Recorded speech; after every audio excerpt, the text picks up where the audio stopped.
Hey guys, good morning. I'm leaving my hotel now. I'm heading to Upshot Cafe right now in Thunder Bay. I want to see how good it is because yesterday when I first arrived into the city, right, my first impressions of it were not too great. I think I ended up in a really old part of town. I drove by a lot of like closed abandoned shops. So now I just want to check out a shop that's actually open. And yeah.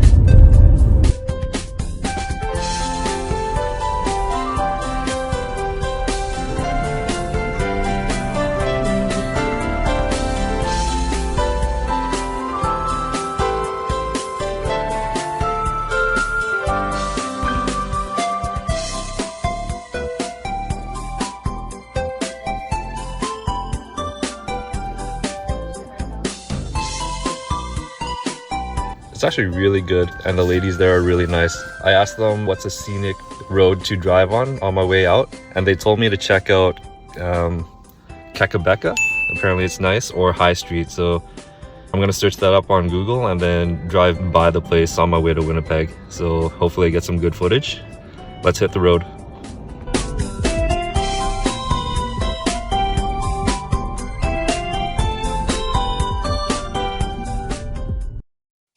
One thing I noticed about people driving in Thunder Bay is that they obey the speed limit very well. I feel like I'm driving very slow.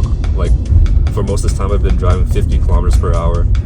And I thought someone would be tailgating me, but no, they're actually very far behind me. The one guy that did tailgate me last night was actually a guy from Alberta, so I'm just like, seems like you. Heading to, how do you say that again? Kakeka Falls right now? Still in Thunder Bay, but I'm about to leave the city soon. Kakabeka Falls, there you go, in 24 kilometers. When I visit new places like this, like when I arrive to a new town or new city, the feeling that you get is that you feel like a complete stranger and everything seems so different and new. But what I like to do is that I like to strike up a conversation with like a bartender or a barista. Usually they're pretty friendly, and if you have a good conversation with them, it gives you that sense of familiarity. I'm not sure if that makes sense, but it just feels nice that in the middle of somewhere completely different, you're able to meet good people and they're nice to you and they're curious about what you're doing in their city.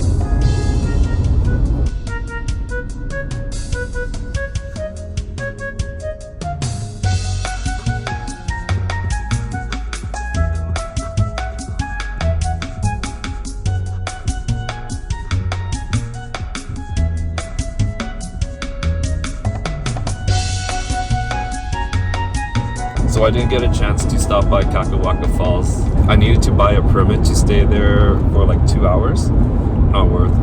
I just decided to drive by the place. I am en route to Winnipeg now.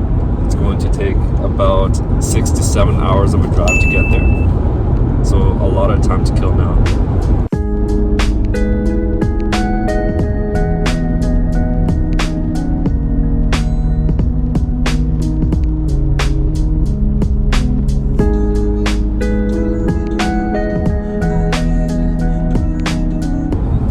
So I think I'm just gonna blabber on for a little bit to kill some time. Should talk about how I ended up in Montreal. So back in 2019, I graduated from U of C. I needed a job, right? I was really open for any sort of opportunity. A recruiter reached out to me to offer a position in Montreal. I did the interviews and everything, and luckily I got the job, right? So they paid for my relocation to Montreal, and I arrived there in August 2019. When I first arrived in Montreal, I actually had a lot of fun there. I met a lot of awesome people at my company. Went out for drinks a lot, went out for parties with some McGill students. I actually got drunk pretty often in Montreal. Sorry, Mom, but it's just life there, you know? Montreal is kind of known for being a lively city. where people love to party and all that. But aside from going out a lot and going to parties, my life in Montreal was pretty normal. I was working a 9-to-5 job. With work and going out with friends and all that, I didn't spend a lot of time thinking about home, you know. It wasn't until when COVID hit and when the lockdown was in place, that's when I started to think about home more often. Like I said yesterday, this is what I guess accelerated my homesickness feeling. Of course, near the end of 2020, this is when I started to bring up talks with my manager about moving back to Calgary.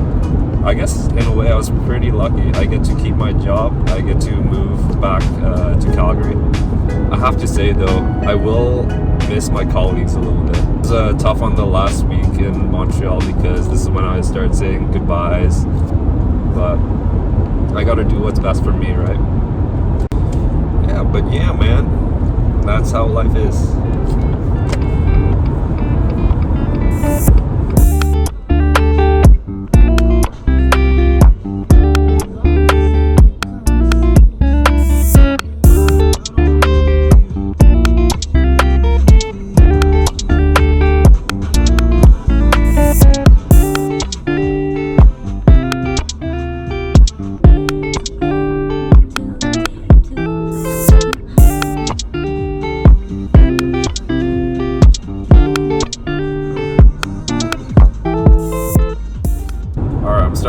That the land is starting to get flatter as I approach Manitoba, getting to the prairies soon.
Running into a lot of trucks today, so I'm expecting to get to Winnipeg a little bit later, but still before 7 o'clock, I believe. It should take about 2 more hours. I saw a sign that says Winnipeg is just 200 kilometers away.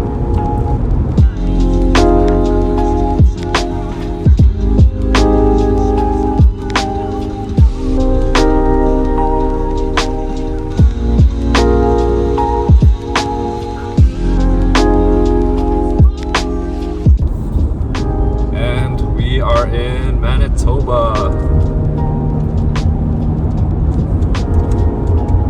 and about 150 more kilometers to Winnipeg.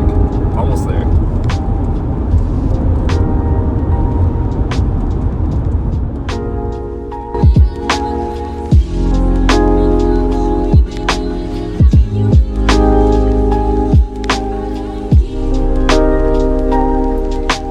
As you can see, it's getting really flat now.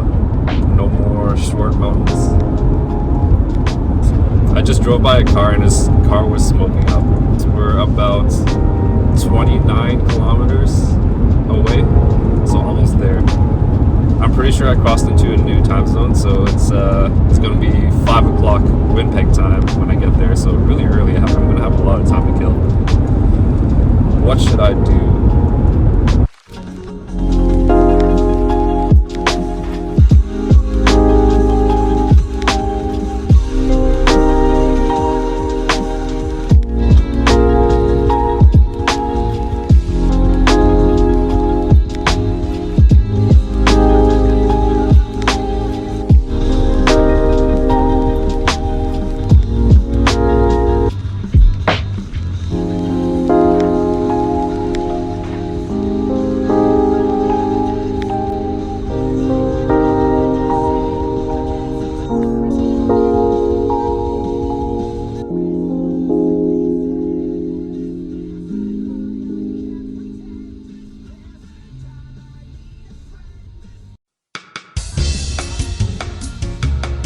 Fucking potholes.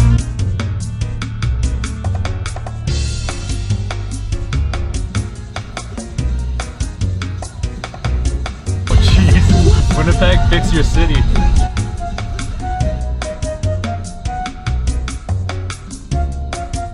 Alright, so I just arrived in Winnipeg. Looking at the city, I could still see signs of flooding. Like, there's a park to my left here, and there's still a lot of water around, and like where I'm parking right now, you can see a lot of dirt still left behind.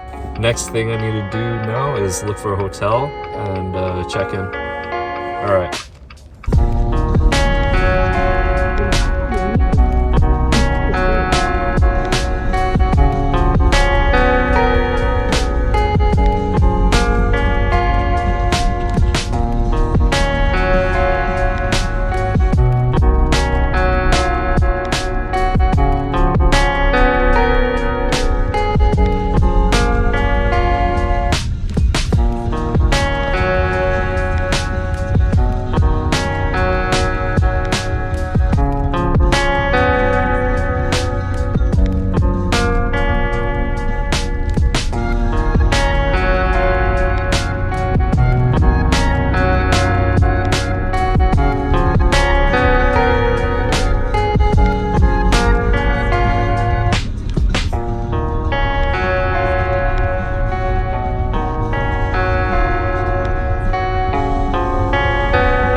Alright, got a room. I'm starting to feel pretty hungry. Let's see if the pho is any good here in Winnipeg.